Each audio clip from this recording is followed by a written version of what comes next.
Stop that. I hear him chat to the noise, move too quick, can't stop for the talking. I hear him chat with the boys, man so tough, but mans keep walking. Just too sharp with the prize, white girls let it tell me I'm awesome, yeah. Hot like fire on the pan. Ça, c'est la toute nouvelle Kia Forte5 2020, une concurrente directe au Volkswagen Golf, Honda Civic et Toyota Corolla Hatchback et à la Mazda 3 Sport. Alors, qu'est-ce qui la différencie de ces modèles? Eh bien, c'est ce que vous allez découvrir maintenant.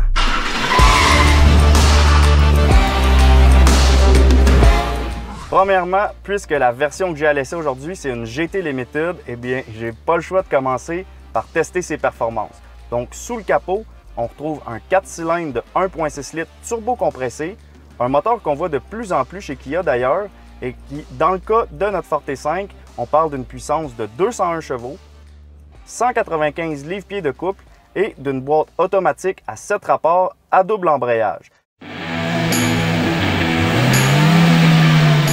On y va pour un petit 0,5 km/h. Alors, je suis en mode sport, aucune aide à la conduite. Voyons voir ce que ça donne. C'est parti! 5 litres au départ, mais la traction enchaîne très bien les rapports. Déjà 90, 100, et voilà. Donc 0-100 en 7 secondes qu'on a réussi à faire tout à l'heure. Cette passe-là, honnêtement, j'en ai aucune idée. C'est Gabriel qui chronomètre. 7 secondes, c'est rapide. C'est un petit peu moins rapide qu'avec la Forte GT 4 portes qu'on avait essayé l'année passée. Contre une Honda Civic SI où la Forte avait vraiment battu la Honda Civic sur le test de l'accélération. Et d'ailleurs, si vous n'avez jamais vu cette capsule-là, je vous invite à aller l'écouter.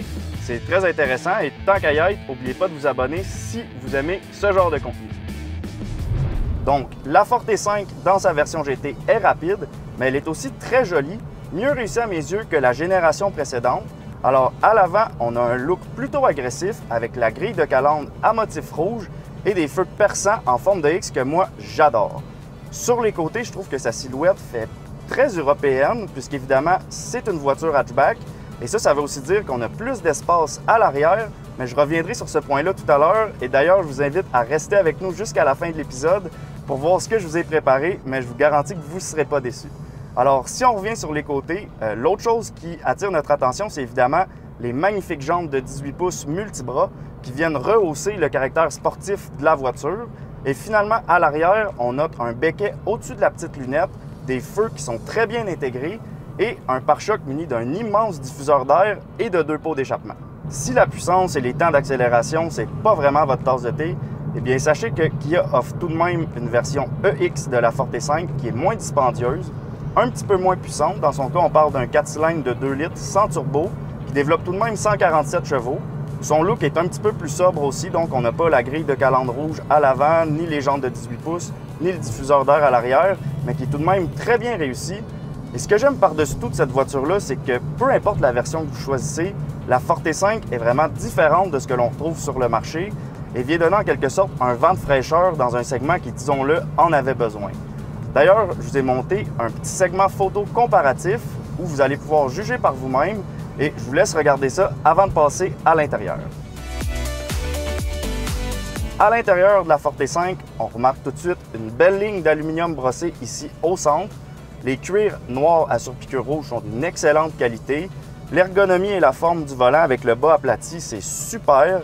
On a aussi un écran d'infodivertissement de 8 pouces qui nous donne évidemment accès à Apple CarPlay et Android Auto. Pour ce qui est de notre version GT Limited, eh bien, on a aussi les sièges chauffants et refroidissants qui, je dois le dire, offrent un excellent support et sont très confortables. Donc pour l'intérieur, là aussi, c'est très européen à mes yeux, beaucoup plus moderne et moins chargé que les japonaises, à l'exception peut-être de la Mazda 3. Et encore une fois, je vous laisse juger par vous-même dans le segment photo comparatif que j'ai monté pour vous.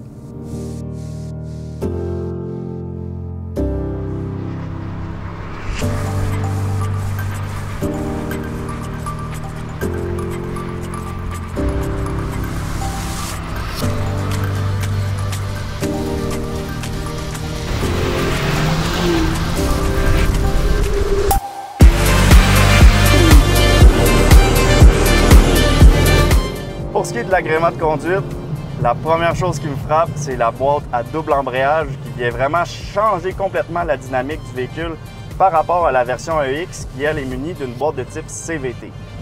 Pour ce qui est de la direction et de la tenue de route, eh bien, je dois dire que c'est excellent. La voiture est très bien balancée en virage, notamment grâce à la suspension arrière indépendante multibras et aux pneus haute performance qui sont montés sur nos jantes de 18 pouces.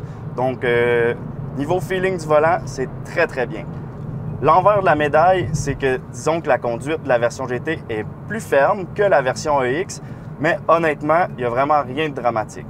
L'autre chose que j'adore sur la version GT, c'est le son qu'elle fait.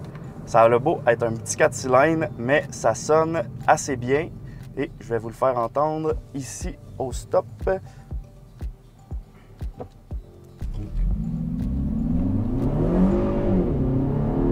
Avouez que pour un petit 1.6 litres, ça sonne bien.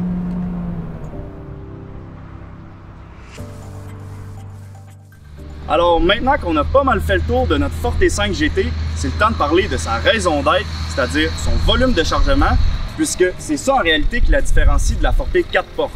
Donc on parle d'un volume de 741 litres, ce qui est énorme, plus que toutes ses concurrentes. Et pour vous le prouver, je vais faire un petit test. Alors on rentre 11 boîtes comme celle-ci, presque sans les plier, alors que dans la Forte 4 portes, eh bien on en rentre seulement 6. Donc oui, la Forte 5 portes est beaucoup plus spacieuse que la 4 portes, mais là je sais, vous vous demandez sûrement, oui mais combien de boîtes comme ça rentrent dans une Lamborghini Huracan Evo Spider? Eh bien ça tombe bien, j'en ai une avec moi ici, alors faisons le test. Il en rentre même pas une, alors pas de chance. Ouais mais Félix, j'ai bien plus de puissance que toi. Ouais mais pas 11 fois plus. Ouais, peut-être pas, mais on s'essaye de ça un petit 0-100, moi? Un petit 0-100? Ah ouais.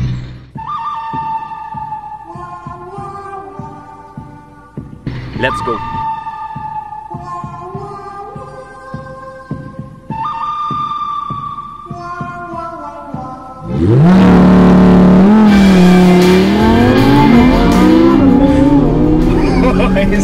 C'est plus vite un peu.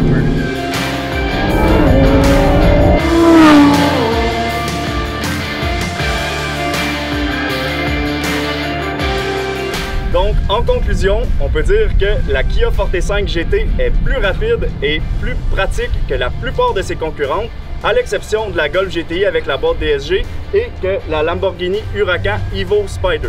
Alors, si celle-là vous intéresse, je vous invite à venir en faire l'essai dans l'une des 5 concessions du groupe Bocage Kia.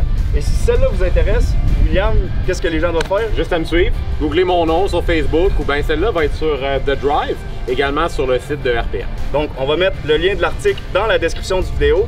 Et là, je pense que c'est assez pour aujourd'hui. On a une grosse journée. Qu'est-ce que tu dirais d'aller faire un petit essai, aller se dégourdir les gens? Ah ouais, let's go! Laquelle qu'on choisit? C'est clair qu'on prend la Lamborghini. OK, pas le choix.